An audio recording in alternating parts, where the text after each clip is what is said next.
আজকের এই ভিডিওতে আমরা জানবো সেক্টর কমান্ডারদের সম্পর্কে। সেক্টর কমান্ডারদের নাম আমাদের মনে থাকতে চায় না, এই একটা ভিডিওতেই আমরা শিখে নেব। আমাদের 1 নম্বর সেক্টরের অন্তর্ভুক্ত অঞ্চল হচ্ছে চট্টগ্রাম, পার্বত্য চট্টগ্রাম।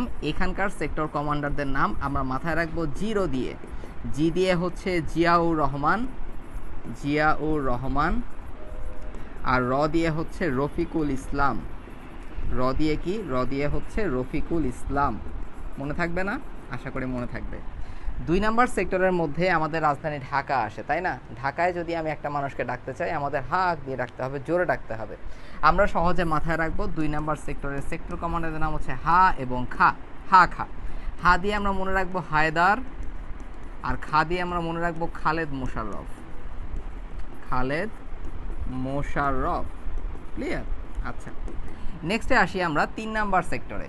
এই 3 নাম্বার সেক্টরের সেক্টর কমান্ডারের নাম আমরা মনে রাখবো সোনু নিগম দিয়ে। আমার পছন্দের একজন গায়ক হচ্ছেন এই সোনু নিগম, তো তার নাম দিয়ে আমরা এই 3 নাম্বার সেক্টরের নামটা মাথায় রাখবো।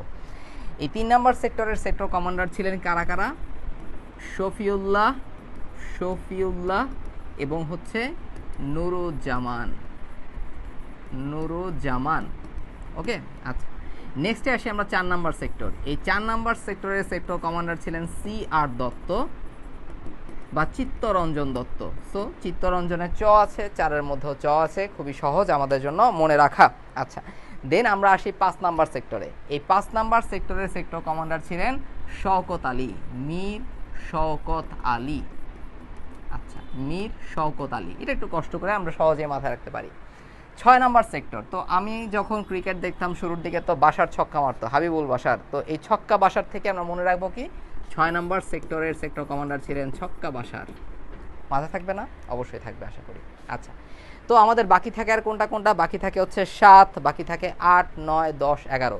এদের মধ্যে আমরা জানি 10 নাম্বার সেক্টরে কোনো নিয়মিত সেক্টর কমান্ডার ছিল না, তাহলে আরও কমে গেল। এখন আসো, এই 7 নাম্বারের সেক্টর কমান্ডার কে ছিলেন?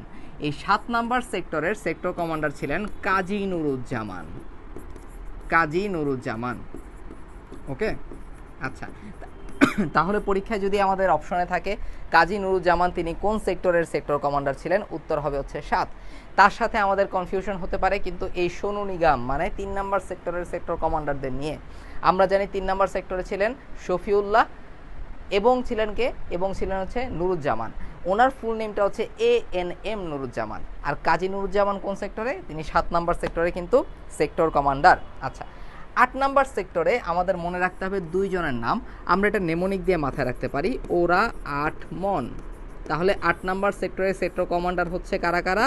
প্রথমে হচ্ছে ওসমান, আর 2 নাম্বারে হচ্ছে মঞ্জুর, MA মঞ্জুর। ওসমান এবং হচ্ছে মঞ্জুর। 9 নম্বর সেক্টরের সেক্টর কমান্ডার ছিলেন জলিল, জলিল সাহেব, জলিল।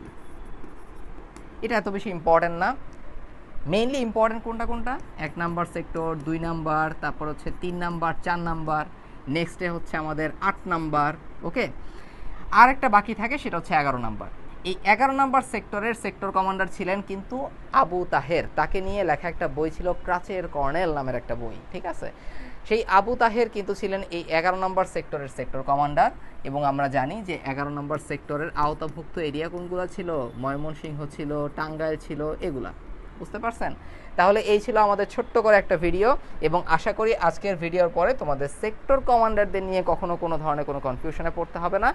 আমরা আমাদের যে RTDS GK ইংলিশ 4.0 ব্যাচ আছে, সেখানে কিন্তু আমরা এভাবে ধরে ধরেই কিন্তু লিখে লিখেই সব জিকে কিংবা ইংলিশ পুরোটাই হচ্ছে পড়িয়ে দিব।